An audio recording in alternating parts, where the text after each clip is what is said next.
Praise the lord. హల్లెలూయా. తిమోతి 2వ పత్రిక 3వ అధ్యాయం మొదటి 2 వాక్యాలు త్వరగా చదవండి, ముందుకెళ్ళిపోతాం. అంత్య దినముల్లో వింటున్నారా? ఈ చివరి దినాల్లో ఏ కాలాలు వస్తాయి? ఏ కాలాలు? అది అపాయకరమైన కాలములు. ఈ కాలమే మంచిది కాదు, ఎవరికి ఏది మంచిగా లేదండి. చేతి పనులు చూసినా, భవిష్యత్తు చూసినా, ఆర్థిక వ్యవస్థలు చూస్తున్నా, ఎదుగుతున్న పిల్లలను చూస్తున్నా మంచిగా లేదు. అపాయకరం, కాలం అపాయకరం. అందుకే పౌలు గారు ఆనాడే రాసి పెట్టాడు, అంత్య దినముల్లో అపాయకరమైన కాలములు వచ్చునని మీరు తెలుసుకొనుము. నెక్స్ట్, ఏలైనగా మనుషులు స్వార్థప్రియులు. ఏ అపేక్షలు? ఇందాక చెప్పే కదా, అపేక్ష ఉండాలి, కోరిక ఉండాలండి.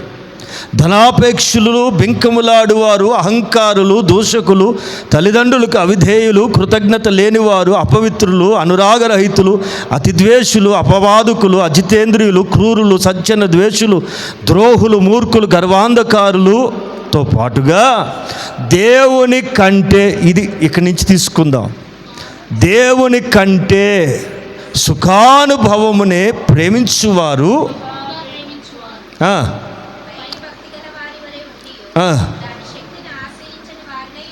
విన్నారా? అంత్య దినాల్లో ఎలాంటి జనం తయారవుతారు తెలుసండి?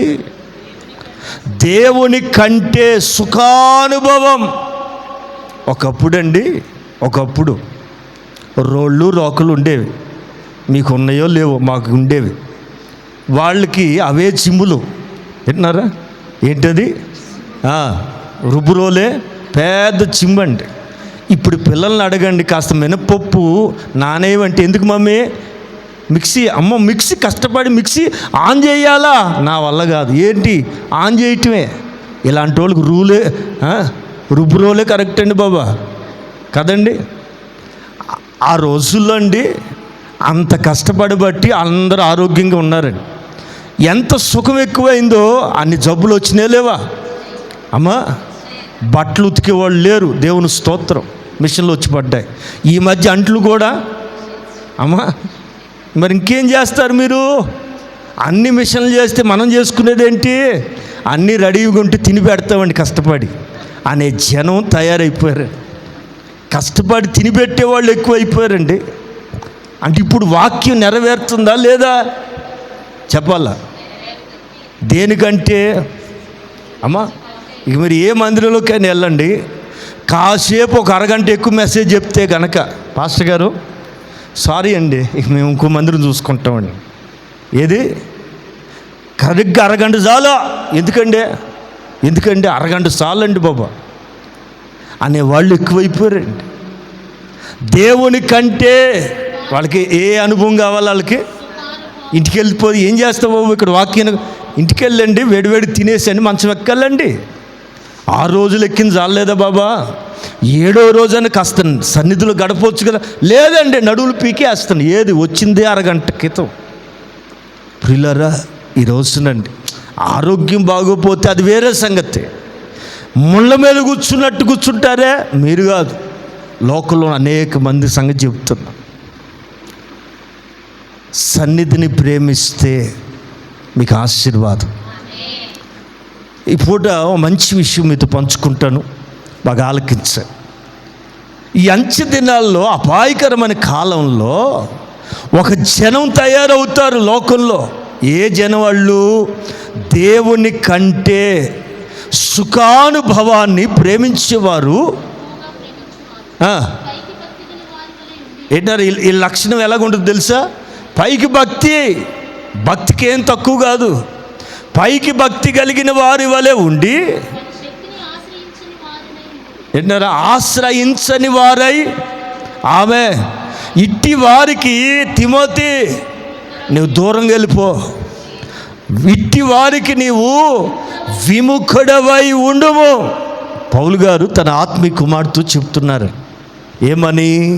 ఎలాంటి వాళ్ళు వీళ్ళు? దేవుని కంటే సుఖానుభవం. ఏంటన్నారండి? ఈ రోజున అనేక మంది ఈ కోవకు చెందిన వాళ్ళుగా మారుతున్నారు.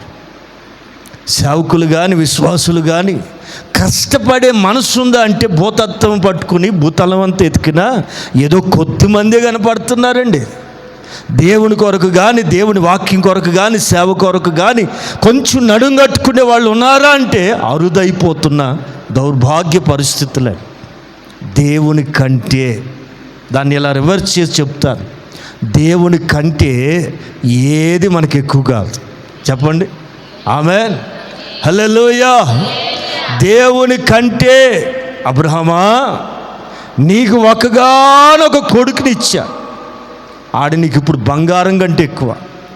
అవునా? అవును బాబు, అవునయ్యా, మొత్తానికి ఇచ్చావు కానీ భలేవాడిని ఇచ్చావు బాబా. అవునా? అవునండి. అయితే ఈయన తీసుకురా. ఎక్కడికి బాబు? నేను చూపించే పర్వతం మీదకి. ఎందుకు బాబు? వాడిని నువ్వు దహన బలి అర్పించాల. అయిపోయింది. అదే మనమైతే నీకో దండం, నీ భక్తికో దండం. నా కొడుకు పుట్టాడు చాలు బాబా, నేను వెనకపోతాను, ఇక నీకు నాకు కుదరదులే, అమ్మో నా వల్ల కాదులే అని దేవుణ్ణి వదలనైనా వదిలేసేవాళ్ళమే గ్యారంటీ. కానీ అబ్రహాం చూసారా, దేవుని కంటే ఏది ఎలా నేర్చుకున్నాడు? ఆయన సండే స్కూల్కి వెళ్ళాడా? పాస్టర్ గారి దగ్గర పరిచర్య చేశాడు అబ్రహాం? విశ్వాసులకు ఆయనే తండ్రి కదా, హీఈస్ ఏ రోల్ మోడల్ కదా, మొదటికి నమూనా కదా. ఎక్కడ నేర్చుకున్నాడు ఈ విశ్వాసం? నమ్మాడు. ఏంటన్నారా? దేవుణ్ణి నమ్మాడండి. అది అతనికి నీతిగా ఎంచబడి. అదే నువ్వు ఎలా నమ్ముతున్నావో అదే నిన్ను ఇంక్రీజ్ చేస్తుంది. నువ్వు నేర్చుకుంటున్న విధానమే నిన్ను బలపరుస్తుందండి.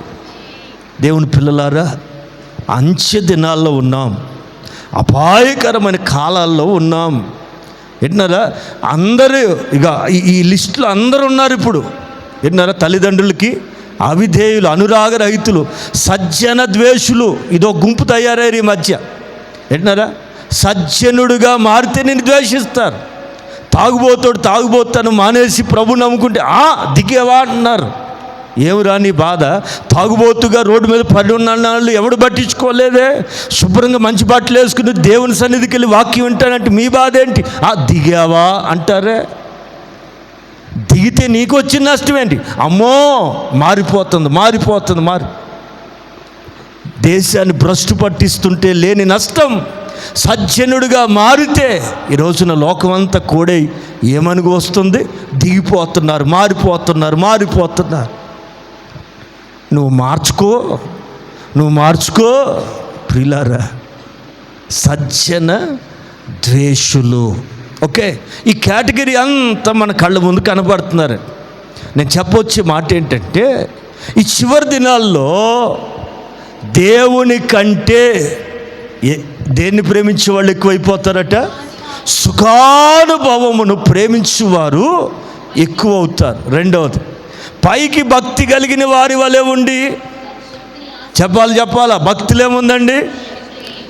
It's has a mighty power. ఏంటారండి? నీ భక్తిలోనుంది శక్తి. ఇది గుర్తుపెట్టుకోవాలా. నీ భక్తే నీకు శక్తి. ఇందాక ముందుగా చదువుకున్నాం కదండి. రేపు ప్రభు ఎదుట నిలబడటానికి కూడా నీ దగ్గర ఏమి ఉండాలా? చెప్పాలి. వీక్నెస్ ఉంది, చేతులన్నీ వణికిపోతున్నాయి, ఇది కాదు వీక్నెస్. ఏంటన్నారా?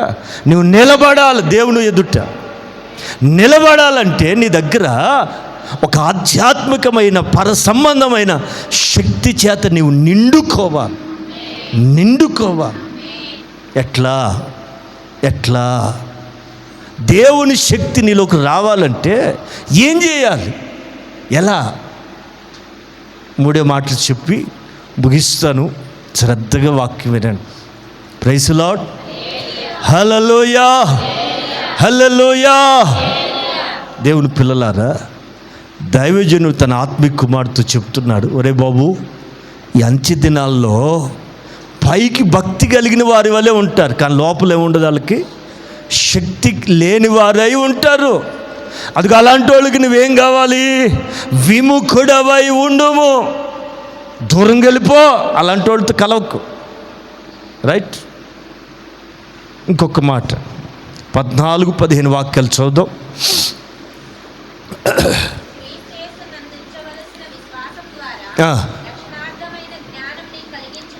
అందుకే ఆ మాటలు కొంచెం అండర్లైన్ చేయండి, గమనించండి. క్రీస్తు యేసును అందించవలసిన దేని ద్వారా? By the faith. By the faith. క్రీస్తు యేసు నందు ఉంచవలసిన విశ్వాసం ద్వారా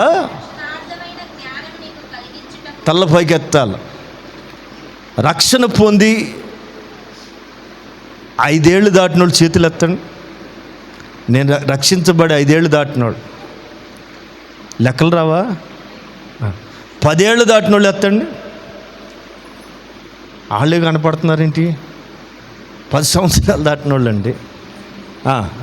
15 ఏళ్ళు, ఇదే పెద్ద రికార్డు అనుకుంటా. సరే 2 ఏళ్ళు దాటిన వాళ్ళు చెప్పండి, కొంచెం ఓట్లు పెరిగితే మీరు ఉంచండి, మళ్ళీ మీరేం తీస్తారు? 2 ఏళ్ళు దాటిన వాళ్ళు అమ్మా. సరే, ఎందుకు చెప్తున్నాను తెలుసా? ఎన్నేళ్ళు వచ్చిన తర్వాత సంగతి. రక్షణ పొందావు కదా, ఆ రక్షణార్థమైన జ్ఞానం పెరిగిందా? ఇప్పుడు 3 ఏళ్ళకి తీసుకెళ్ళి అడిగి అంటున్నా కూడా తీసుకెళ్ళి ఎక్కడ పడేస్తున్నారండి అండి అమ్మా? అంగన్వాడి సంగతి తర్వాత ఏదో వాడిలోనే తీసుకెళ్ళి క్రష్లోనూ నర్సరీలో పడేస్తున్నారు. అంటా ఉన్నా సరే ఆడికి పాపం ఆడుకునే వయసు అండి పాపం. అయినా సరే ఆడు భవిష్యత్తు కోరి నర్సరీ నుంచి బలవంతంగా పడేస్తున్నారు. వాడు అటు చేరి ఫస్ట్ క్లాస్కి కొంచెం సెట్ అయ్యి ఆడు ఏబిసిడీలు నేర్చేసుకుని 1 2 నేర్చేసుకుని క్లాస్ అందరిలో నెంబర్ 1 టాప్లో ఉన్నాడు అనుకో, వాళ్ళ టీచర్ ఏమంటుందో తెలుసా? మీ కొడుకు వెరీ గుడ్. ఏ గుడ్డు? Very good. మరి మిగతాలన్నీ మురిగిపోయిన గుడ్లా? కాదండి, విన్నారండి? వీడు అన్నీ నేర్చుకున్నాడు కాబట్టి అందరికంటే టాపు. అది 5th క్లాస్కి వచ్చరికి అందరికంటే, అందరూ చదువుతారు కానీ అన్ని విషయాలు తెలియదు. ఏమండి, క్లాస్ టాప్ ఎవరు ఉంటారు? బాగా నేర్చుకున్న వాళ్ళు క్లాస్ టాప్ వస్తారు. మరి మిగతా వాళ్ళకి ఎందుకు రాదంటే వీడికి శ్రద్ధ లేదు. చాలామంది పిల్లలు మా వాడికి తెలివి ఉంది కానండి జ్ఞాపక శక్తి లేదండి. నీ ముఖం ఆడు సరిగ్గా చదవట్లా, వినేటప్పుడే బుర్ర పెట్టట్లా. మీరు బాగా వినాలి. వినేటప్పుడు మనసు పెడితే చాలు, చదవాల్సిన అక్కరే లేదు. అది బైబిల్ అయినా చదువు అయినా. కొంతమంది నవ్వుతున్నారు, బాగా అర్థం అవుతున్నట్టుంది.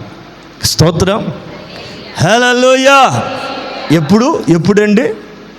వినేటప్పుడే కొంచెం మనసు పెడితే బుర్రకు బాగా ఎక్కుతుంది. చెప్పేటప్పుడు వినరా, ఆ తర్వాత ఇంటికి వెళ్ళి చదవరంటే ఇంతేగా, వాడికి అర్థమైతేగా. ఎంత చదివితే మాత్రం ఏమొస్తుందో చెప్పండి. నా ప్రియులారా, దేవుని వాక్యం విషయంలో కూడా అండి, నా మాట వినండి. రక్షణ పొందావు, మీకేం కావాలా? ఫీడింగ్. పేతురు గారిని అడిగితే తన పత్రికలు చక్కగా రాస్తూ అంటాడు. పేతురు మొదటి పత్రిక 2వ అధ్యాయం, త్వరగా మొదటి నుంచి. పేతురు మొదటి పత్రిక 2వ అధ్యాయం మొదటి నుంచి చక్కగా చదువుతున్నారు, గమనించాలి. ప్రభు దయాళుడని. ఆమేన్. ఎంతమందికి ప్రభు దయాళుడని? ఏమని? He's a merciful God. ఆయన దయాళుడని. అమ్మా, అది టేస్ట్. నమ్ముకోవటం వేరు, టేస్ట్ చేయటం వేరు. రుచి చూడాలా? యెహోవా ఉత్తముడని రుచి చూచి తెలుసుకోవాలి. మనం ఆవకాయ రుచి ఎలా తెలుస్తుందండి? డబ్బా తిప్పితే అబ్బా భలే వాసన ఉందే, వాసన సరేలే, ఎట్టుంది రాస్తే నశలానికి అందాల. అబ్బా, కొంతమందికి గుర్తు చేస్తేనే లీకేజ్ అయిపోతుంది నోట్లో. రుచి. మరి దేవుడండి, నమ్ముకోవటం వేరండి, రుచి చూడాలా. రుచి చూసావా? ఓకే, రుచి చూచిన ఎడల రుచి చూసిన వాళ్ళు ఏం మానాలండి? చాలామంది బాప్తీసాలు తీసుకుని కూడా మారరు. అంటే వీళ్ళకి ఇంకేం తెలియలా, రుచి తగల్లా. రుచి తగిలితే మాత్రం సమస్తమైన దుష్టత్వాన్ని, వేషధారాన్ని, అసూయని మానేస్తారు. అది మారు మనసు. రుచి చూసిన వాళ్ళు అన్నీ మానేస్తారు. మానట్లేదు అంటే రుచి తగలలేదని అర్థం, అంతే. రుచి చూచిన ఎడల వీటన్నిటిని మాని క్రొత్తగా జన్మించిన శిశువుని పోలి, అదిగో రక్షణ విషయంలో ఎదగాలంటే నిర్మలమైన వాక్యమైన పాల వలన రక్షణ విషయములో ఎదుగు నిమిత్తం అదిగో ఆ పాలనే అపేక్షించండి. ఇది పేతురు గారి ఉపదేశం. ఆయన ఉత్తముడని, దయాళుడని రుచి చూచిన ఎడల సమస్తమైన దుష్టత్వాన్ని, కపటాన్ని, వింటున్నారా, దోషుని మాటలు మానేసి, వింటున్నారా, కొత్తగా జన్మించిన శిశువుగా మారిపోతారు. బాప్తిస్మం అంటే ఏంటండి? క్రొత్త జన్మ అనుభవం, తిరిగి జన్మించిన అనుభవం, ఒక పసిబిడ్డ వలె మారిపోవటం. పసిబిడ్డకి ఇక లోకం తెలియదు, పాపం తెలియదు, కల్మషం తెలియదు. రక్షణ పొందటం అంటే దేవునిలో ఒక పసిబిడ్డలాగా మారిపోవటం. స్తోత్రం. పసిపిల్లోడికి ఏం కావాలండి? అమ్మా, రైట్, డాక్టర్లు అంటారు పుట్టిన బిడ్డకి, అమ్మా నీ పాలే పట్టు. లేదండి, ముఖం ముడతలు వస్తాయంట, గ్లామర్ దెబ్బతింటుందంట, పాలిస్తేనంటే గ్లామర్ దెబ్బతింటుందంట. ఇప్పుడే తల్లులు చెప్తున్న మాటలు, వింటున్నారా? కంఠం ఒకటే మా పని, పెంచడం అంతా, వింటున్నారా? ఈ మగ పిల్లల పని అట్ట, వింటున్నారండి? కష్ట సుఖాలు పంచుకుంటానన్నాగా, మరి పిల్లోడిని ఎత్తుకో మెడలో సంచిలాగా వేసుకో. వీళ్ళు పాలు ఇవ్వట్లేదండి ఇప్పుడు. అందుకే మన పిల్లలకి 2 ఏళ్లకే రకరకాల రోగాలు, రకరకాల జబ్బులండి. కన్న తల్లి తన బిడ్డకి ఏమి ఇవ్వాలా? రక్తాన్ని పంచి పాలు ఇవ్వాలి. ఇది సృష్టి ధర్మం. అలాగే సంఘం నిన్ను కంది, స్వరక్తం ఇచ్చి ప్రభు నిన్ను కన్నాడు. నీకేం కావాలి తెలుసా? వాక్యం, నిర్మలమైన వాక్యం. నిర్మలం అంటే మలినము లేని పాలలాంటి వాక్యం రక్షణ విషయంలో నిన్ను ఎదిగింప చేస్తుందండి. ఆమె రక్షణలో ఎవరు ఎదుగుతారు తెలుసా? కంప్లీట్ ఫీడింగ్ కావాలి. విన్నారా? వాక్యం కరువైపోతున్న దినాలు. వాక్యం తక్కువ, పిచ్చి కబుర్లు ఎక్కువ. దానికి జనం ఎగబడతారండి. వాక్యం చెప్పే దగ్గర జనం ఉండరు. మీరు ఎక్కడైనా చూడండి, ఎట్టున్నారండి? చివరి దినాలు మనం ఏం చేయలేం. అందుకే నేను మీతో చెప్పేది ఏంటంటే, పొందిన రక్షణ విషయంలో ఎన్ని సంవత్సరాలు అయింది కాదు నేను అంటుంది, ఎంత ఎదిగారు. పొందిన రక్షణలో ఎదగాలంటే నీకు కావాల్సిందేంటో తెలుసా? నిర్మలమైన, చదవాలి, అందరూ చెప్పాలన్నమాట, నిర్మలమైన వాక్యమనే పాలని మీరు అపేక్షించండి. ఆమేన్, హల్లెలూయా. ఏ పాలు కావాలి మీకు? అమ్మ జున్నుపాలా? అమ్మ తిన్నన్ని రోజులే బాగుంటాయి బాబా, తర్వాత అన్ని రోగాలేని. మీకేం కావాలి తెలుసా? తల్లి ఇచ్చే పాలే మీకు కావాలి. వింటున్నారా? కొంతమంది డబ్బా పాలు పడుతుంటారండి, అక్కడ పాలు ఇక్కడ పాలు, ఏ పిండో అది మనకు తెలియదండి. డబ్బా పాలు తాగిన వాళ్ళు అందరూ రోగిష్టోళ్ళు అయిపోతారు. తల్లి పాలు తాగినోడే బలవంతుడుగా నిలబడగలుగుతాడు. అర్థమైన వాళ్ళకి అర్థమైనట్టు, అర్థం కాకపోతే మీకు వందనాలు. ప్రియులారా, రక్షణ విషయంలో ఎదుగు నిమిత్తం మీకు ఏ పాలు కావాలి? నిర్మలమైన వాక్యమనే పాలనే మీరు అపేక్షించాలి. తిమోతి దగ్గరికి వెళ్దాం. తిమోతి 2వ పత్రిక, త్వరగా మన మూలవాక్యంలోకి వెళ్ళిపోదాం. 15వ వాక్యం. విశ్వాసం ద్వారా రక్షణార్థమైన జ్ఞానం నీకు కలుగునట్లు కలిగించునట్లు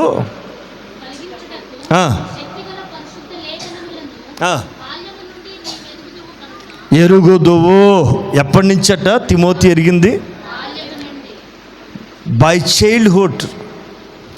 చిన్నప్పటి నుండి వాడికి వాళ్ళ అమ్మ నాయనమ్మ దగ్గర మొదలుకుని, అంతేనా? వాళ్ళ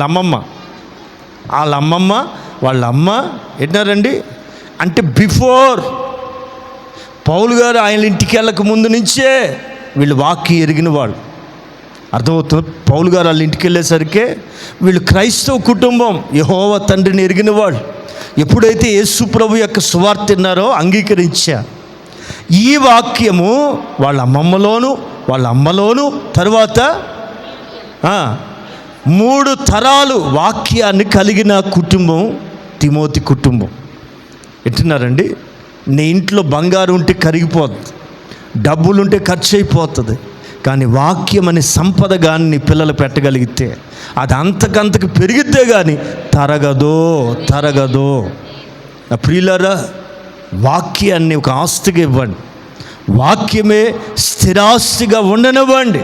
నా మాట ఇక్కడ దైవజనుడు ఏమంటాడంటే, రక్షణార్థమైన జ్ఞానం నీకు కలుగునట్లు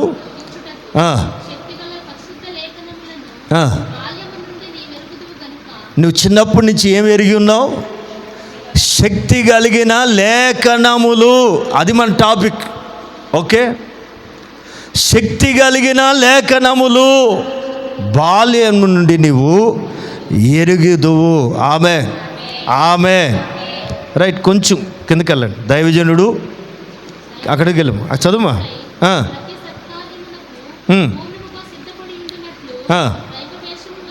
దైవావేశము వలన కలిగిన అండర్లైన్ ప్రతి లేఖనము. చాలు, అంతవరకు చాలులే. రైట్. ఫుట్ నోట్లో చదువుతామా? ఏంటన్నారా? లేఖనము అనేది దైవ ఆవేశం వల్ల పుట్టింది భూమి మీద. దేవుని ఆత్మ ప్రేరేపణ బట్టి పుట్టింది. ఎవడో ఊహించి రాసినవి కావు. ఈ మెంటల మాటలు మాట్లాడుతుంటారు కొంతమంది. ఎవరో ఊహించి రాశారు. ఒరే బాబా, చదువు, వాక్యం చదువు. ప్రతి లేఖనము దైవ ఆవేశం. అంటే అర్థం ఏంటో తెలుసా? పరిశుద్ధాత్ముడు ప్రేరేపణ బట్టే ప్రతి మాట ఈ భూమి మీద రాయబడింది అనేది వాస్తవం. ప్రతి లేఖనం అండి దైవ ఆవేశము వలన కలిగినాయి. పరిశుద్ధ లేఖనములు అని అక్కడ రాయబడుతుంది. విన్నారా? శక్తి కలిగి ఉన్నాయి లేఖనాలు. ఏముందండి చెప్పాలి, అందరూ మాట్లాడాలి. అక్కడున్న మాట చదవండి. శక్తి కలిగిన శక్తి కలిగిన పరిశుద్ధ లేఖనములు. లేఖనం అంటే లిఖించబడినవి లేఖనాలు, స్క్రిప్చర్స్. శక్తి కలిగిన పరిశుద్ధ లేఖనములు. ఇప్పుడు తలపైకి ఎత్తాను. 2వ టికెట్ వచ్చింది. రైట్. లేఖనాలు ఏముంది చెప్పాలి. శక్తి. ఇంతకీ దేవుని శక్తి ఏ విషయాలు ఉందో చెప్తారా? దేవుని శక్తి మనకు కావాలంటే ఎలా పొందగలం? ఒకటి ప్రార్థన ద్వారా. ప్రార్థనలో ఏముందండి? రైట్. పరిశుద్ధాత్మలో చెప్పాలా? ఇంకా 3వది ఇంతేనా? ఇంకేమైనా ఉన్నాయా? దేవుని శక్తి మనం రుచి చూడాలంటే 3 అనుభవాలు చాలు. ఓకే. 3వది లేఖనాల్లో కూడా ఏముంది చెప్పాలా? మరి శక్తి కలిగిన లేఖనాలు ఎలా పట్టుకుంటున్నారు మీరు? అమ్మా, ఒకళ్ళు కాలు జారిపోయేటట్టు, ఒక్కొక్కరు బైబిల్కి అయితే కుడి చెంప ఉండదు, ఎడమ చెంప ఉండదు. అంటే అట్లు ఉండవు, నల్లట్లు ఉండవు. ఒక్కొక్కరికి అయితే ప్రకటన గ్రంథం ఉండదు. అమ్మా, ఎప్పుడుది బైబిల్ అంటే పెళ్ళప్పుడు కొనుక్కున్నాను, మరి ఎప్పుడు దాకా చచ్చిపోయిన దాకా అదే బైబిల్. చిరిగిపోతున్నా, ఆ రెడ్ థ్రెడ్ తెగిపోయినా అదే బైబిల్. ఏంటో కట్నం తెచ్చుకున్నట్టు తెచ్చావు కానీ ఏది దానికి విలువేది? ప్రియులారా, నువ్వు పట్టుకున్న లేఖనాలు ఏముందో తెలుసా? దేవుని శక్తి ఉంది. ఆమె దేవుని శక్తిని చేతిలో దేవుడు పెట్టి ఎలా పట్టుకోవాలి నువ్వు దాన్ని? అమ్మా, ఇప్పుడు ఐస్ ముక్క నీ చేతులు వేసాను అనుకో, కొంచెం ఒక 2 నిమిషాలు ఒక నిమిషం పట్టుకోగల, రెండోసారి అంటారా లేదా? ఏముంది దానికి? చెప్పరే, దానిలో ఏముంది? నరాలను వణికిచ్చే చెప్పాలా అమ్మా. అది ఒక ఐస్ గడ్డనే జాగ్రత్త పట్టుకోలేమే. దేవుని శక్తి ఉన్న లేఖనాలను ఎంత జాగ్రత్త పట్టుకోవాలి. ఈ మధ్య బైబిల్ తెచ్చేవాళ్ళు కూడా కరువు అయిపోయారు. దేవుని దయ వల్ల మన దగ్గర అట్టంటి వాళ్ళు లేరు. ఏదిరా బైబిల్ అంటే? ఇదిగో ఇందులోనే ఉంది. ఇది బైబిల్ అండి, అన్నీ ఉన్నాయి, ఆల్ ఇన్ వన్. దెయ్యం కూడా ఉంది, అది కూడా పట్టుకొస్తావా? ఇందులో అన్నీ ఉన్నాయి కదా. ప్రియులారా, బైబిల్ పట్టుకోవటమే మోటుతనం అయిపోతున్న రోజులు. చెప్పా కదండి, అంచె దినాలు. ఏ దినాలు? ఈ అంచె దినాలు. ప్రియులారా, విషయానికి వెళ్ళిపోతాం. ఏముంది? వాక్యాలు ఏముందండి? లేఖనాలు ఏమున్నాయి? రైట్. Praise the lord. హల్లెలూయా. యేసు ప్రభు కూడా ఓ రోజున కొంతమంది ప్రజలతో మాట్లాడుతూ ఈ మాట అంటాడు. 5వ అధ్యాయం యోహాను సువార్త 5వ అధ్యాయం 39వ వాక్యం. త్వరగా చదవాలి. ఎందులో? లేఖనముల యందు నిత్య జీవము కలదని మీరు తలంచుచు వాటిని మీరు పరిశోధిస్తున్నారు. ఆమె శక్తి కలిగిన లేఖనాలు ఎవరిని ఫోకస్ చేస్తున్నాయి, ఎవరిని చూపిస్తున్నాయి అంటే ప్రభు చెప్తున్నారు, అవే నన్ను గూర్చి సాక్ష్యం ఇస్తున్నాయి. ఆమెన్. దేవుడు ఉన్నాడు అంటే రుజువేంటి అంటారు కొంతమంది. ఆధారాలు ఏమున్నాయి? వాళ్ళకి అర్థం కాదు. నీకు అర్థం కావాల్సింది ఏంటంటే బై స్క్రిప్చర్స్. అర్థమవుతుందా? లేఖనములు నన్ను గూర్చి సాక్ష్యం ఇస్తున్నాయి. మీరు అనుకుంటున్నారు లేఖనాల్లోనే నిత్య జీవం ఉందనుకుంటున్నారు. అందులో రాయబడిన వ్యక్తిని గురించి మీరు గుర్తుపట్టట్లేదు. అందుకే ఆయన ఖచ్చితంగా చెప్తున్నారు, లేఖనములు మీరు పరిశోధిస్తున్నారు. ఎందుకు? అందులో నిత్య జీవము కలదని. అయితే ఆయన అంటారు, పిచ్చోళ్ళారా, వాక్యాన్ని వెతుకుతున్నారు కానీ వాక్యంలో రాయబడిన వ్యక్తి వస్తే గుర్తుపట్టరే పిచ్చి మొక్కల్లారా. అవే నన్ను గూర్చి సాక్ష్యం చెప్తాయి. లేఖనాలు ఎవరిని గూర్చి సాక్ష్యం చెప్తున్నాయి? ప్రభువును గూర్చి సాక్ష్యం చెప్తాయి. లేఖనాలు ఏముంది? శక్తి ఉంది. ఈ పరిశుద్ధ లేఖనాల్లో ఎవరిని గురించి చెప్తాయి? యేసు ప్రభుని గురించి చెప్తాయి. Praise the lord. హల్లెలూయా. హల్లెలూయా. ప్రియులారా, ఒక చిన్న మాట. లూకాసు వార్తలో పునరుద్ధానుడైన యేసు ప్రభు అండి ఆయా సందర్భాల్లో కొంతమంది కనపడుతున్న రోజులై 22వ అధ్యాయంలో 21వ అధ్యాయంలో 23లో మనం గమనించినట్లయితే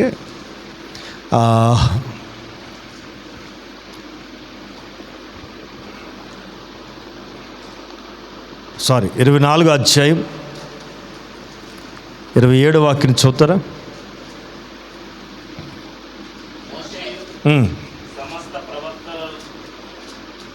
అయిపోయావే.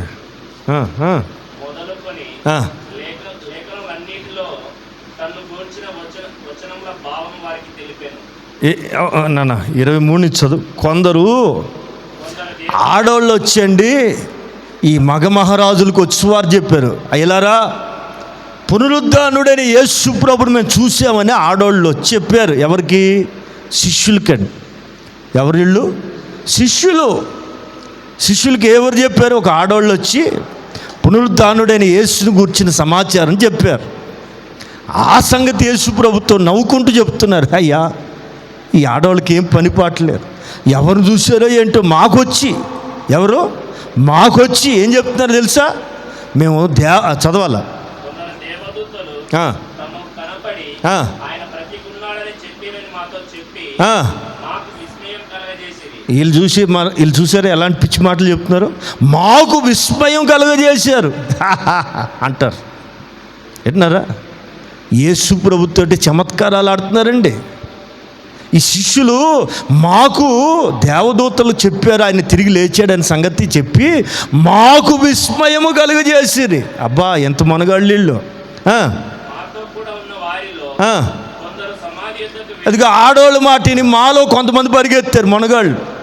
వెళ్ళి ఆ సమాధిని చూసి ఆ స్త్రీలు చెప్పినట్టు కనుగొనిది గాని ఆయన చూడలేదని ఆయనతో చెప్పి అది వాళ్ళు చెప్పినట్టుగా సమాధి తెరవబట్టం చూశారు కానీ ఆయన్ని కనుగొనలేకపోయిరి. మేము ఎక్కడుండి అన్నీ కనుగొన్నాం. అర్థమైందా? ఆడోళ్ళు చెప్పి మాకు విషయం కలిగి చేసినా మేము కదల్లా. మాలో కొంతమంది బలహీనలు పరిగెత్తుకెళ్ళి సమాధి చూశారు కానీ ఆయన్ని కనుగొనలేకపోయారు. మేము ఎక్కడే ఉన్నాం. వింటున్నారా? మేమెంత మేధావులు తెలుసా? వీళ్ళలో ఖచ్చితంగా పేతురు గారు ఉన్నారా? దుడుకోడు కదా, వెళ్ళే ఉంటాడు అక్కడికి. వెళ్ళాడు కదండి, వెళ్ళిన టీంలో పేతురు ఉన్నాడు. వెళ్ళని టీంలో ఎవరు ఉంటారు? ఈ అనుమానపు శిష్యులు కొంతమంది ఉన్నారు కదా. సరే అది వేరే బైబిల్ స్టడీ అనుకోండి. మొత్తానికి వీళ్ళు చెప్తున్నారు కొంతమంది మా మగవాళ్ళు కూడా వెళ్ళారు కానండి ఆయన కనుగొనలేకపోయారండి. మేము మాత్రం అసలు కదల్లా, అసలు గదిలోంచి బయటికి వెళ్ళలా, మేము తెలుగుగల్లోళ్ళం అంటుంటే ప్రభు అంటారు అవివేకులారా ఏమంటున్నాడండి? వీళ్ళు పెద్ద తెలుగుగల్లోళ్ళలాగా ఆయనకి చెప్తున్నారు. అసలు మేము కదలలేదండి. ఆడవాళ్ళు చెప్పినా వెళ్ళలేదు, మగవాళ్ళు వెళ్ళి వచ్చినా మేము కదల. మేము ఎంత తెలుగుగల్లోళ్ళు అనుకుంటున్నారు అంటే ఆయన అంటాడు, ఒరేయ్ అవివేకుల్లారా. ప్రవక్తలు చెప్పిన మాటలన్నిటిని నమ్మని మందమతులారా. ఏమంటాడండి? ప్రవక్తలు చెప్పిన మాటలన్నిటినీ నమ్మని మందమతుల్లారా. క్రీస్తు ఇలాగు శ్రమపడి ఆ, తన మహిమలో ప్రవేశించుట అగత్యమని కాదా అని వారితో చెప్పి ఆ, మోషేయు సమస్త ప్రవక్తలను మోషేయు సమస్త ప్రవక్తలను మొదలుకొని ఆ, లేఖనములన్నిటిలో తన్ను గూర్చి అండర్లైన్ లేఖనములు అన్నిటిలో. యేసు ప్రభు ఎప్పటివాడు? యేసు ప్రభు ఏ కాలానికి చెందినవాడు? లేఖనములు అన్నిటిలో రాయబడినవాడు. ఆమేన్. ప్రవక్తలు, సమస్త ప్రవక్తలు, మోషే, వీళ్ళందరూ లేఖనాల్లో తను గూర్చిన వచన భావములు వారికి తెలిపాను. ఇంతలో తాము వెళుచున్న గ్రామం వచ్చినప్పుడు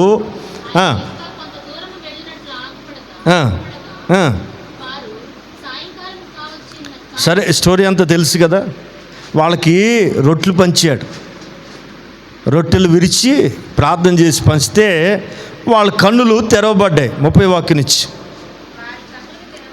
30 వాక్యం కూడా చదవరా. వారితో కూడా భోజనమున కూర్చున్నప్పుడు ఆ, ఒక రొట్టెను పట్టుకొని స్తోత్రము చేసి దాన్ని విరచి వారికి పంచిపెట్టగా వారి కన్నులు తెరవబడి ఆమెన్ ఆయన గుర్తుపట్టిరి. ఆమెన్. రొట్టెను విరిచి పంచిచ్చి అలవాటు ఎవరికి ఉంది? వాళ్ళు చెప్పారు, వీళ్ళు చెప్పారు, గుర్తుపట్ల. రొట్టెను పంచితే, రొట్టెను విరిస్తే, విరిచిన రొట్టె పంచితే అప్పుడు కళ్ళు తెరవబడి ఆయనను గుర్తుపట్టిరి. స్తోత్రం. నెక్స్ట్ అంతటా ఆయన వారికి అదృశ్యుడాయెను. అప్పుడు వారు ఆయన త్రోవలో మనతో మాట్లాడుచు లేఖనములు మనకు ఏంటన్నారండి? బోధపరుచుచున్నప్పుడు ఊర్లోకి రాక మునుపు సాయంకాల వేళ వాళ్ళతో ప్రవక్తలు, మోషే తను గూర్చి ఏమేం చెప్పారు అవన్నీ కూడా మాట్లాడుతున్న సంగతి ఇప్పుడు గుర్తొచ్చింది. ఎప్పుడు? రొట్టెలు తిన్నాక. విన్నారండి? వాక్యం ఎప్పుడు గుర్తు వస్తుంది మీకు? విన్నప్పుడా, ఎల్లప్పుడా, తిన్నప్పుడా? విన్నప్పుడా, తిన్నప్పుడా? చెప్పరేమండి. వీళ్ళకి వాక్యం ఎప్పుడు గుర్తొచ్చిందంటే రొట్టెలు తిన్నాక. అరే ఈ టేస్ట్ ప్రభుది కదూ. మనోళ్ళకి టేస్ట్లు మాత్రం బాగా గుర్తుంటాయి. ఏ చేతి వంట ఏంటో ఇట్టే గుర్తుపట్టేయగలరు. అమ్మ చేతి వంట ఏమో కమ్మనట్ట, భార్య చేతి వంటనేమో పుల్లనట్ట. పొరుగింటి కూర అమ్మ పుల్లను పోయి తీయనైపోతుంది. ఇప్పుడు కొంతమంది కొన్ని రుచులు ఎక్కువ. యేసు ప్రభు పంచిన రొట్టెను గుర్తుపట్టి ఈయన ప్రభు సుమి అని చెప్పి గుర్తుపట్టి వీళ్ళు జ్ఞాపకం చేసుకుంటున్నారు ఒక సంగతి. అరే, ఊరు బయట మనల్ని ఇక్కడ దాకా నడిపిస్తూ ఆయన చాలా సంగతులు చెప్పాడు కదా. చదవాలి, మాట చదవాలి. ఆయన త్రోవలో మనతో మాట్లాడుచూ ఉన్నప్పుడు ఏం బోధించాడు మనకి? బోధలో ఓన్లీ రెఫరెన్స్లు ఉండాలి, బయట కథలు ఉండకూడదు. మీ ఆత్మ క్షేమాభివృద్ధి పొందాలంటే, రక్షణార్థమైన జ్ఞానం కావాలంటే బయట సోది కబుర్లు మీకు అక్కర్లేదు. లేఖనాలే. ఎందుకు నీ రెఫరెన్స్లు అండి? ముచ్చటకు 3 మొక్కలు చెప్పి స్తోత్రం 4 బయట కథలు చెప్తే టైం అవుతుంది నాకు. ఎందుకు వచ్చిన బాధ ఇదంతా? నో. ఆయన మనకు బోధిస్తున్నప్పుడు లేఖనముల్లోని ఆమేన్ మనతో మాట్లాడుచు లేఖనములను మనకు బోధపరచుచున్నప్పుడు, ఏం బోధ? మనకి బోధపరచుచున్నప్పుడు మన హృదయాలు, మరి అప్పుడు గుర్తుపట్టలేదేమిరా మీరు? హృదయము మండుతుంది. దేన్ని బట్టి? ఆమేన్. లేఖనములో శక్తి ఉంది. ఆ శక్తి నీవు గుర్తుపడితే నీ హృదయం పులకరిస్తుందండి. స్తోత్రం. ఈ సంఘాన్ని అంటుకట్టుకున్న వాళ్ళారా, నేను మీకు చెప్పే ఒకే ఒక అలవాటు, ప్రసంగాలు కాదు, మీ హృదయాలు పులకరించాలి, మీ హృదయాలు మండాలి. దేనిని బట్టి? ఆయన మనతో మాట్లాడుచు లేఖనములను బోధిస్తూ ఉండగా మీలో జరగాల్సిన మార్పు ఏంటో తెలుసా? మీ హృదయాలు మండుచూ ఉండునుగాక. పాపపు ఇష్టమైన ఈ హృదయం, వింటున్నారా? ఘోరమైన ఈ వ్యాధి కలిగిన ఈ హృదయం మండేది దేన్ని బట్టి? శక్తి కలిగిన లేఖనాలను బట్టి. స్తోత్రం, హల్లెలూయా.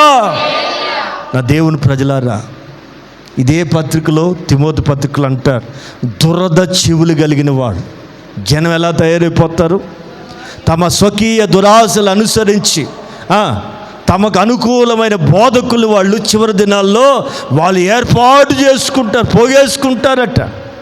ఎక్కడ నవ్వించే వాళ్ళు ఉంటే, ఎక్కడ కవించే వాళ్ళు ఉంటే, ఎక్కడ బయట విషయాలు చెప్పే వాళ్ళు ఉంటే వాళ్ళ దగ్గరికి వెతుక్కుంటూ వెళ్తారు జనం. ఆయన కనపడకపోయినా తెర మీద అంతసేపు కనపడితే చాలు, ఆయన వేసే జోకులు చాలు అనే వాళ్ళు తయారవుతారు. అవుతున్నారా లేదా? అయ్యారా లేదా?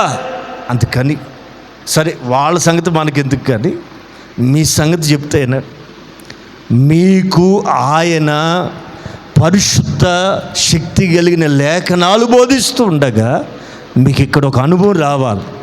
మీ హృదయాలు మండుచుండునుగాక. ఆమేన్. మీ హృదయాలు ఏమవ్వాలా? ఆ ఫీలింగ్ ఎప్పుడు వచ్చింది? ఆయన వెళ్ళిపోయినా కానీ గుర్తురాలా. నేను అందుకే చెప్తాను, వాక్యాన్ని ఆనందిస్తూ వినాలి, ఆ వాక్యాన్ని రిసీవ్ చేసుకుంటూ ఉండాలి, వాక్యం కొరకు ఆత్రంగా రావాలి. నీటి వాగుల కొరకు దుప్పి ఆశించునట్లు నీ కొరకు నా ప్రాణము దప్పిగొనుచున్నది. నీ కొరకు నా ప్రాణము దప్పిగొనుచున్నది. నా ప్రాణమా, నా సమస్తమా ప్రభుని స్తుతించుమా. నా యేసు చేసిన మేలను మరువకుమా. నా యేసు చేసిన మేలను నీవు మరువకుమా. నా ప్రాణమా, నా సమస్తమా పనికి రాని నన్ను నీవు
పర్సనల్ ఎక్స్పీరియన్స్.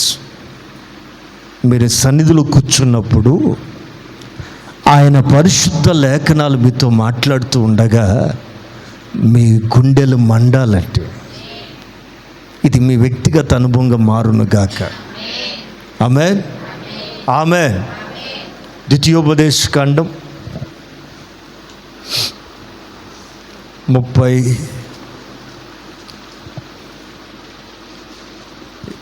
30 అధ్యాయం 9-10 వాక్యాలు చదువుదాం.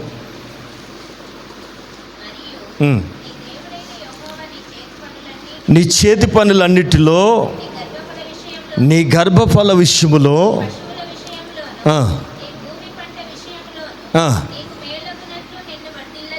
ఏ విషయాల్లో 4 విషయాలు అక్కడ మాట్లాడతారు. ఏంటది? చేతి పనుల విషయంలోను, గర్భఫలం విషయంలో, పశువుల విషయంలో 4 రకాల ఆశీర్వాదాలను గురించి మాట్లాడుతూ నీకు మేలగునట్లు ఆయన నిన్ను వర్ధల్ల చేస్తాడు. ఓకే.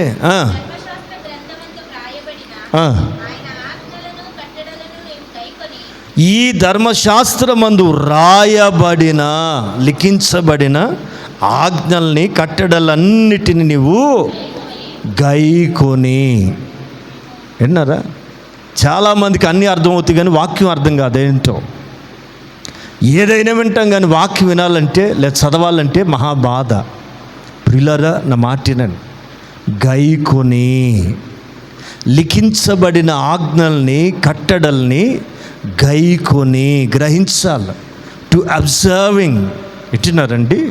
వినటం వేరు, గ్రహించటం వేరు. ఈ నపుంసకుడండి యెరూషలేము వెళ్ళి తిరిగి వస్తూ రథం మీద వాక్యం చదువుతున్నాడు.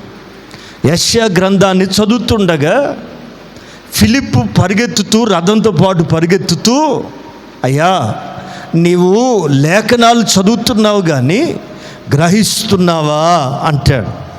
అప్పుడు వాడంటాడు, నాకు వివరించేవాళ్ళు లేనప్పుడు నాకు ఎలా అర్థమవుతుందండి అంటాడు. ప్రియులారా, చదవటం వేరు, గ్రహించటం వేరు. నేను చెప్పే మాటలు బాగినా వాక్యం కనుక నీ లోపలికి వెళితే వెలిగించబడతావు. వాక్యం నీ బుర్ర లోపలికి వెళ్తూ ఉంటే నీ జీవితం విప్లవాత్మకంగా మారటం మొదలవుతుంది. వాక్యాన్ని వెళ్ళనివ్వడు అపవాది. వింటున్నారా? కొంతమంది త్రోవ పక్కన ఉంటారు, త్రోవ పక్కనే ఉంటారు కానీ విత్తనం వెళ్ళనివ్వడు. వింటున్నారా? ఇన్నంతసేపు వింటారా? దుష్టులు వచ్చి వాడిని. అంతేనా? అంతేనా? చదువుతారా?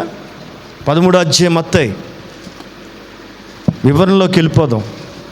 13వ అధ్యాయం మత్తయి వివరణ దగ్గరికి వెళ్ళి చదువుదాం.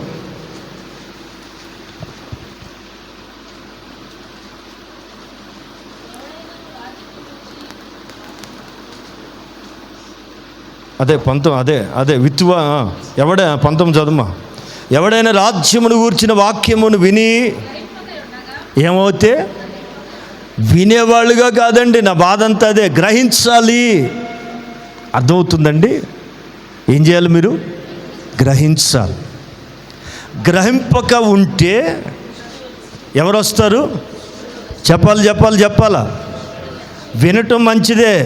రెండోది, విని గ్రహింపక ఉన్న వాళ్ళ దగ్గరికి ఎవడొస్తాడు తెలుసా? అది వాళ్ళ మేనమామ వచ్చేస్తాడు. వాక్యం విని కొంతమందికి అర్థం కాదండి, వింటారు, బ్రహ్మాండంగా వింటారు. ఏమన్నా అర్థమైందంటే అబ్బే అంటారు. అంటే అర్థం ఏంటో తెలుసా? వాక్యము విని గ్రహింపక ఉంటే మేనమామను పిలుచుకున్నట్టే. విన్నారండి? పిలవని మేనమామ. విన్నారు? మేనమామకి తల్లికి ఎంత, తండ్రి తర్వాత తండ్రి ఎవరో తెలుసా? చెప్పరేమండి? దేవుడి తర్వాత ఇంకెవడు ఉన్నారు మనకి? అయితే దేవుడు కాకపోతే మేనమామే. విన్నారా? విని గ్రహించకపోతే మేనమామ వచ్చి కూర్చుంటాడు. ఆడేం చేస్తాడు తెలిసిందండి? చదవండిరా. అందుకు వస్తాడు మేనమామ. చుట్లు పెట్టడానికి కాదు సుమా, ఉన్నది ఎత్తుకుపోవటానికి వస్తాడు. ఎందుకని? గ్రహించలేదుగా. ఈ శ్రేష్టమైనది ఉంటే నువ్వు బాగుపడతావు.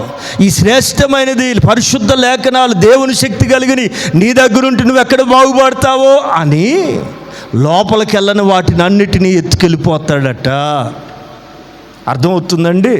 అందుకని చేతులు జోడించి చెప్పేది ఎందుకంటే వాక్యం విన్నంతసేపు అటెన్షన్లోనే ఉండాలి. మీకు ఏది ఉన్నా సరే అది గుమ్మం బయట వదిలేసిరండి. నీ జీవితాలు మార్చుకునే స్థలం దేవుని సన్నిధి.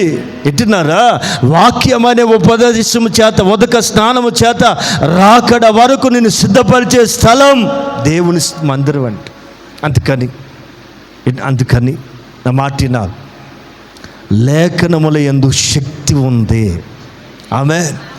ఆ శక్తి కలిగిన వాక్యం నీలో క్రియ చేస్తుంది. గ్రహించకపోతే దుష్టుడు వచ్చి దాన్ని ఎత్తుకుని వెళ్ళిపోతాడు. వింటున్నారా? అందుకని వాళ్ళు నిలబడరు, దేవుల్లో నిలబడరు. ఓకే, అందుకే ద్వితీయోపదేశకాండలో ప్రభు అంటారు, నీ భూఫల విషయంలో, నీ పశువుల విషయంలో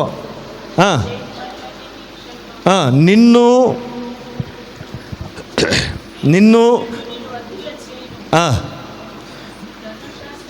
ఈ ధర్మశాస్త్ర గ్రంథమందు రాయబడిన ఆయన ఆజ్ఞలన్నిటినీ, కట్టడలన్నిటినీ గైకొని, ఏంటండి? గైకొని విని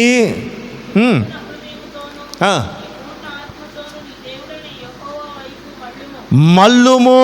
నీవు మళ్ళాలి పూర్ణ హృదయంతోను.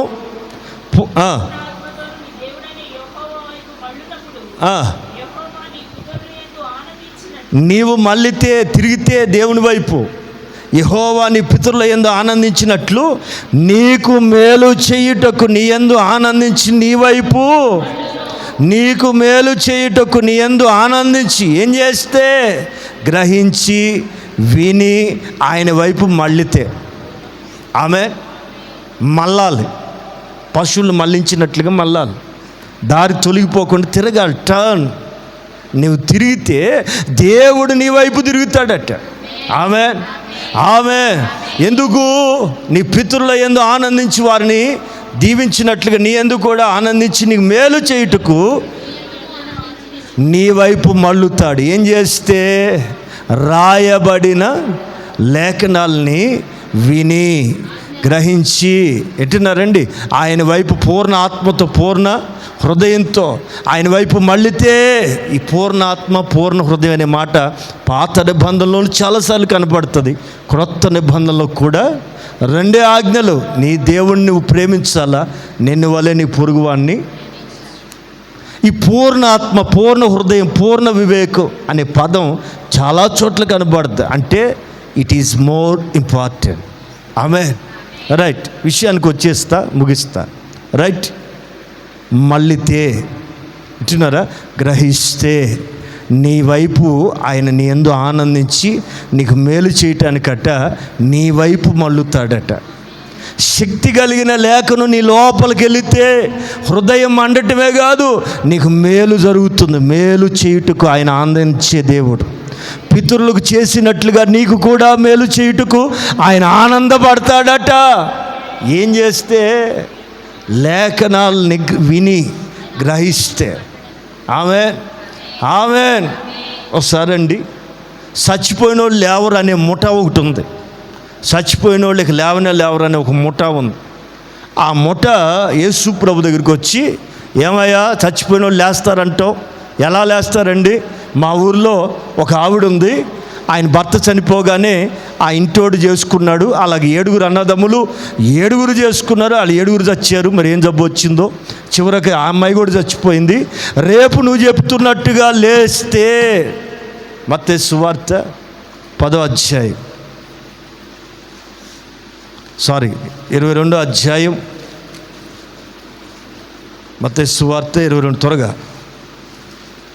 23వ వాక్యం త్వరగా చదువుతారా?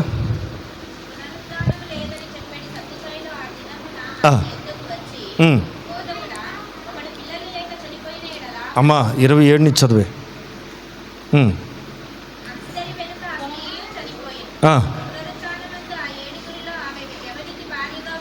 పునరుద్ధానమందు నువ్వు చెప్తున్నట్లుగా ఆమె ఎవరికి భార్య అవుతుంది అంటారు వాళ్ళు.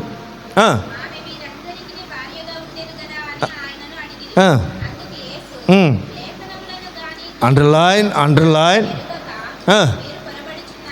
లేఖనములను కానీ దేవుని శక్తిని కానీ మీరు ఎరగక. ఏంటన్నారండి?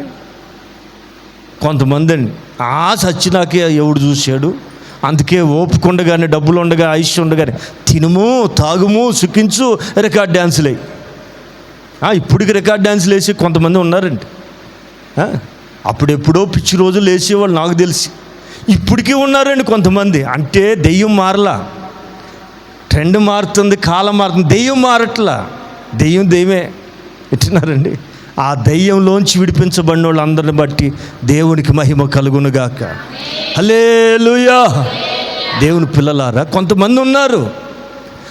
యేసుప్రభు అంటాడు, ఒరే పిచ్చోళ్ళారా, లేఖనములను కానీ దేవుని శక్తిని కానీ ఎట్నారా ఎరగనోళ్ళు మీరు అందరూ. పెళ్ళి అంటారు, భార్య అంటారు, సంసారం అంటారు. ఏమిటిలో పిచ్చోళ్ళారు? పరలోకంలో ఈ సబ్జెక్టే లేదు. ఆమేన్. అంటే పిల్లలు, భార్య, దాంపత్యం, కుటుంబ వ్యవహారాలు ఇవన్నీ ఎక్కడి వరకు పరిమితం? భూమి మీద ఉన్నంత వరకే మనకి. పరలోకి చనిపోయి పరలోకి వెళ్ళిన తర్వాత అక్కడ భార్యలు లేరు, ఎవరు లేరు. కొంతమంది పిచ్చోళ్ళు.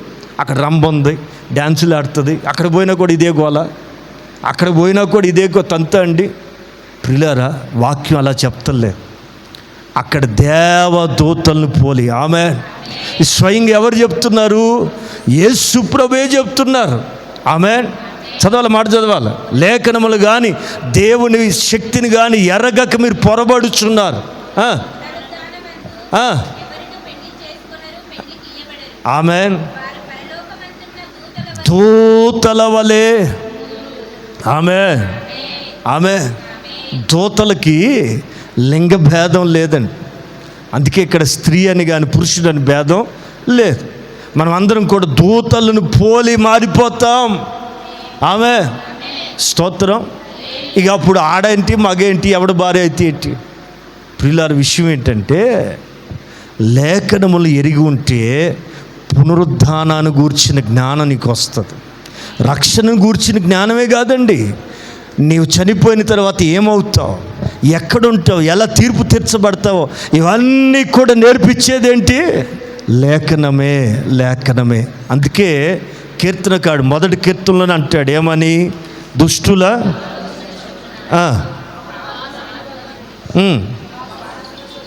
ప్రైజ్ ది లార్డ్, హల్లెలూయా. ఏం చేయాలట? యెహోవా ధర్మశాస్త్రాన్ని, లేఖనాన్ని దివారాత్రములు దాన్ని ఆనందిస్తూ ధ్యానించేవాడు ధన్యుడు. వాక్యాన్ని ఎలా రిసీవ్ చేసుకోవాలండి? ఆనందంతో తీర్చుకోవాలి. వచ్చిన మాట రోమాపత్రిక ముగిస్తున్నారు, కంగారు పడక. 15వ అధ్యాయం 4వ వాక్యం త్వరగా చదువుదాం. రోమాపత్రిక 15వ అధ్యాయం.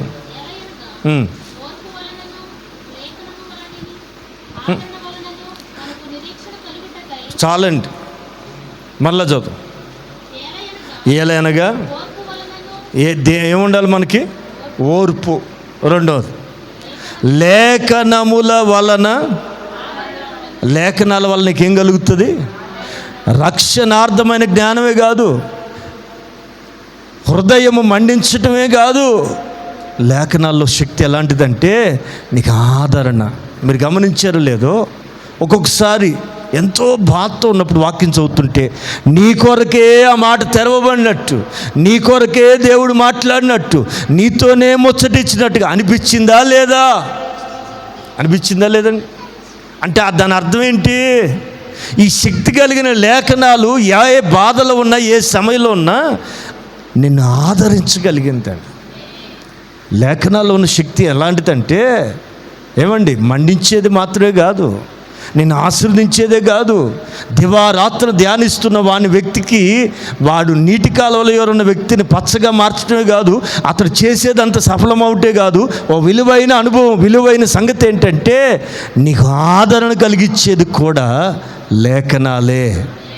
అందుకని ఎవరో చెప్తే కలిగే అనుభవం కంటే, ఏమండి, మనం వండుకుని మనం తింటే ఎట్లుంటుందండి? ఎవరో చేసి పెట్టాలనుకుంటారు కొంతమంది. విన్నారండి? మనంతటా మన చేతులతో చేసి మనం తింటే ఫస్ట్ ఎవరు తింటారండి? ఫస్ట్ తినే భాగ్యం ఎవరికి వచ్చింది? అమ్మా, ఉప్పు ఎక్కువైందా, షుగర్ తక్కువైందా, కారం ఎక్కువైందా, ఈ టెస్టింగ్ అంతా ఎవరు చేస్తారు? ఎవరైతే తయారు చేశారో వాళ్ళ చేతిలో ఉంటుంది. అది తినాలన్నా ఊసేసి పక్కన పడేయాలని. ఏమండి, ఏదైనా బాగా తినాలని చేస్తాం, ఏదైనా తేడా కొట్టింది అనుకో, ముందు ఫెయిల్ అయ్యేది ఎవరు? అనేది ఎవరండి? ఆహా అన్నా వాళ్ళే. ఏం భాగ్యం అండి బాబా. అందుకని నా మాట ఏనండి, లేఖనాల్లో ఉంది ఒక శక్తి. నువ్వు పట్టుకున్న బైబిల్లో ఏముందో తెలుసా? దేవుని శక్తి ఉంది.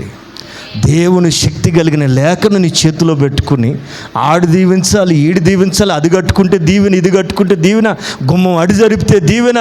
ఏమంటే బాత్రూమా? అసలు బాత్రూమే గబ్బు. ఆ బాత్రూమ్ గబ్బు నిన్నెలా దీవిస్తుంది? ప్రియులారా, కొంచెం వివేకం, కొంచెం ఆలోచనలు రావాలి. ఇదిగో లేఖనాలు విని చదివి గ్రహించిన వాడు బలుపు కనిపెట్టాడు. లేఖనాలు విని చదివినవాడు ఇంజెక్షన్ కనిపెట్టాడు. లేఖనాలు చదివి వెలిగించబడిన వాడు ప్రపంచాన్ని వెలిగించాడు, ఎన్నో కనిపెట్టాడు. ఈ లేఖనాలు అర్థం కాని గాడిదలు ఏం చేస్తున్నాయి? ఇది పరాయి మతం, పరాయి మతం, పరాయి మతం, పరాయి మతం అని దూషిస్తున్నాయి. వాళ్ళ చేతుల్లో వీళ్ళు కనిపెట్టిన ల్యాప్టాప్లే ఉంటాయి. విచిత్రం. వాళ్ళు కనిపెట్టిన కెమెరాలతోనే వీడియోలు తీస్తారు సిగ్గులేని వాళ్ళు. వింటున్నారా? మరి నువ్వేం కనిపెట్టావు ప్రపంచానికి చెప్పమని చెప్పడు. వెలిగించబడాలంటే లేఖనాలు అవసరం. అట్టి శక్తి కలిగిన లేఖనాలు, జ్ఞానోదయాన్ని కలిగించిన లేఖనాలు దేవుడు మనకిచ్చినందుకు దేవునికి మహిమ కలుగునుగాక. అందుకని చివరిగా చెప్పే మాట, నీ చేతిలో ఉన్నది ఏంటది? దేవుని శక్తి కలిగిన పరిశుద్ధ లేఖనం. ఈ పరిశుద్ధ లేఖనాల్లో శక్తి ఉంది. ఈ శక్తిని వాడుకున్నావా, శక్తిమంతురాలుగా, శక్తిమంతుడిగా మారుతావు. ఈ శక్తిని నువ్వు గ్రహించాలి. ఎలాగా? వింటే మాత్రమే కాదండి, ప్రతిదినం చదవాలి. వింటున్నారా? శక్తి కలిగిన లేఖనాల్లో ఉన్న శక్తి మీరు గ్రహించుదురుగాక. పరిశుద్ధ లేఖనాల్లో ఉన్నటువంటి అపారమైన శక్తి చేత మీరు నింపబడుదురుగాక. ఆమేన్.